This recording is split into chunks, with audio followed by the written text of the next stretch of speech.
अयोध्या जिले का सबसे निर्मम और सबसे क्रूर, जिसको संज्ञा नहीं दी जा सकती, जघन्यतम दुष्कर्म का मामला है 5 साल की मासूम बालिका के साथ में। आज के 3 वर्ष पूर्व रामनगरी में चर्चित जघन्य अपराध में 5 वर्षीय मासूम के साथ हैवानियत के मामले में आरोपी राजन माझी को कोर्ट ने सश्रम कारावास की सजा सुनाई, जिसमें 1,34,000 अर्थदंड पास्को प्रथम न्यायालय ने फैसला सुनाया है। बताते चलें कि यह मामला 2022 में अयोध्या कोतवाली के अंतर्गत 5 वर्षीय मासूम के साथ हैवानियत हुई थी। तत्कालीन कोतवाली प्रभारी देवेंद्र पांडे ने विवेचना के साथ साक्ष्य प्रस्तुत किए। सबूत और साक्ष्यों के आधार पर कोर्ट ने फैसला सुनाया। अयोध्या दर्पण 24 ने वादी के अधिवक्ता मार्तंड प्रताप सिंह से बात की। अपराधी कितना भी शातिर हो, कानून के हाथ इतने लंबे होते हैं कि उसको सज़ा मिल ही जाती है। ऐसा ही वाकया आया 2022 में एक 5 वर्ष की मासूम के साथ।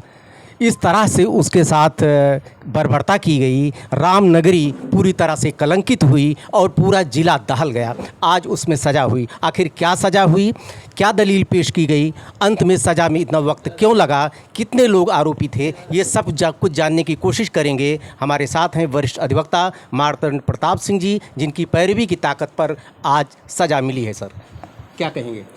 सर धन्यवाद जी। ये अयोध्या जिले का सबसे निर्मम और सबसे क्रूर, जिसको संज्ञा नहीं दी जा सकती, जघन्यतम दुष्कर्म का मामला है 5 साल की मासूम बालिका के साथ में। ये मामला थाना कोतवाली अयोध्या का है। 16/3/22 की घटना है, रात के 8:30 बजे की। इसमें वादी मुकदमा, जो कि पीड़िता का पिता भी है, जो कि जिसके साथ ये घटना कारित हुई है दुष्कर्म की, 5 साल की बच्ची कक्षा 1 की पढ़ने वाली, उनके पिता द्वारा ये मुकदमा कायम कराया गया था। ये घटना वाली रात 16/3/22 की रात 8:30 बजे ये खाकी अखाड़ा जगह पड़ती है थाना कोतवाली अयोध्या, हनुमानगढ़ी के ठीक सामने। वहाँ पे भंडारे का आयोजन था। तो घटना के समय इस वादी पिता अपने घरेलू कामकाज से ये बाहर निकला हुआ था, सामान राशन वगैरह लाने। तो उसी समय इसकी 5 साल की वो बिटिया बगल में खाकी अखाड़ा में भंडारे का आयोजन था, वहाँ पे प्रसाद लाने गई थी। तो काफ़ी देर तक जब ये नहीं आई, तो जब इसने अपनी पत्नी से पूछा तो उसकी पत्नी द्वारा बताया गया कि काफ़ी देर हो गया, वो भंडारे में गई, अभी तक लौटी नहीं। तो कई घंटे बीत गए, तो फिर घर वालों ने उसको ढूंढना शुरू किया। तो वो वहीं भंडारे का जहाँ आयोजन था, जिस मैरिज लॉन में, उसी के पास कूड़ेदान के पास इसकी बिल्कुल खून से सनी हुई, बिल्कुल कोमा की स्थिति में, बेहोशी की हालत में, उसके कपड़े बिल्कुल चिथड़ा थे उस बच्ची के, कूड़े में मिली वो बच्ची। फिर इसको आनन फानन में ये लाद के ले गया वहाँ पे संबंधित अस्पताल में, जिला चिकित्सालय फैजाबाद में। लेकिन वहाँ पे उतनी विदीर्ण स्थिति थी इस बच्ची की कि यहाँ से तुरंत उसको लखनऊ ट्रामा सेंटर के लिए रिफ़र कर दिया गया, मेडिकल कॉलेज। जब यहाँ पहुँचे तो डॉक्टरों ने देखा कि इसके गुप्तांग में बच्ची के इतनी बुरी तरह से दुष्कर्म किया गया है और विदीर्णता और क्रूरता की गई है कि उसका पेशाब और लेटरिन दोनों का रास्ता पूरी तरह से फट चुका था। 5 साल की बच्ची थी। इतना जघन्य मामला है। फिर उसके बाद क्या नाम है, डॉक्टरों ने तत्काल उसका ऑपरेशन करते हुए उसके गुप्तांग में लेटरिन का कृत्रिम रास्ता बनाया, बाथरूम का कृत्रिम रास्ता बनाया, तब जाके किसी तरह से उस बच्ची की जान बची और स्टेबल हुई। और नहीं, इन्होंने, कातिलों ने तो उसको मृत मान के छोड़ा था। इतनी बुरी तरह से क्रूरता की गई थी उसके साथ दुष्कर्म, और उसको मरा जान के छोड़ा था इन लोग ने। तो इस परिप्रेक्ष्य में वादी मुकदमा द्वारा बाद में FIR लिखाई गई अज्ञात लोगों के विरुद्ध। बाद में प्रकाश में नाम आया कि उसी मोहल्ले का रहने वाला एक राजन माझी नाम का व्यक्ति, जो कि अभियुक्त है, जिसको सज़ा हुई है आज की डेट में, तो वो राजन माझी ने इसके साथ क्रूरता की है। और वहीं उसी गेस्ट हाउस में बगल में, जहाँ पे भंडारे का आयोजन था मैरिज लॉन में, वहीं पे वो कर्मचारी भी था। तो वहाँ ये राजन माझी के इस कार्य में वहाँ के जो मालिकान थे, शुभम गुप्ता और अनिल गुप्ता, इन लोग भी उस घटना में संलिप्त पाए गए।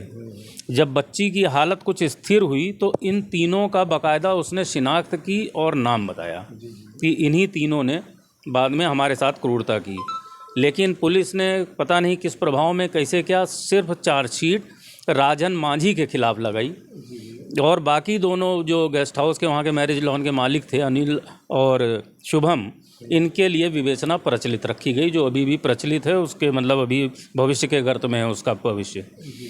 इसको आज चार्जशीट लगाई गई सुसंगत धाराओं में, बलात्कार की और पॉक्सो एक्ट की और जो भी जघन्यतम अपराध इन लोग ने किए थे अलग अलग धाराओं के, उसी में परीक्षण के उपरांत आज पॉक्सो एक्ट एएसजे महोदय फर्स्ट द्वारा ये पॉक्सो एक्ट प्रथम जज साहिबा हैं निरुपमा जी, जो कि पॉक्सो एक्ट स्पेशल कोर्ट की वो जज भी हैं, उनके द्वारा ये फैसला आज की डेट में सुनाया गया है, जिसमें इस राजन मांझी अभियुक्त के खिलाफ 1,34,000 रुपये का कुल जुर्माना लगाया गया और उसके साथ साथ इसको पॉक्सो एक्ट की धारा में आजीवन कारावास, मुख्य सज़ा जो है इसकी आजीवन कारावास की है। आजीवन कारावास से तात्पर्य माननीय न्यायालय ने बहुत स्पष्ट लिखा है कि मृत होने तक, अब मतलब अब उसका जेल के बाहर अब मृत शरीर बाहर निकलेगा,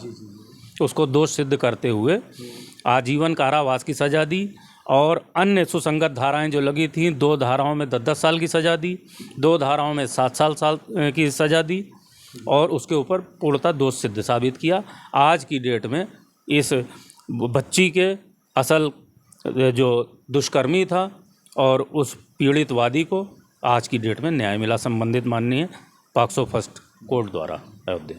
न्याय तो मिल गया, लेकिन अभी 2 लोग जो 2 अभियुक्त जो हैं उनके लिए अभी कोई सज़ा का ऐलान नहीं हुआ। उम्मीद करता हूं कि जल्द ही वकील साहब के प्रयास से वो भी संभव होगा। देखते रहिए अयोध्या दर्पण। ढेर सारी शुभकामनाएं आपको। धन्यवाद। आ गया ना बस।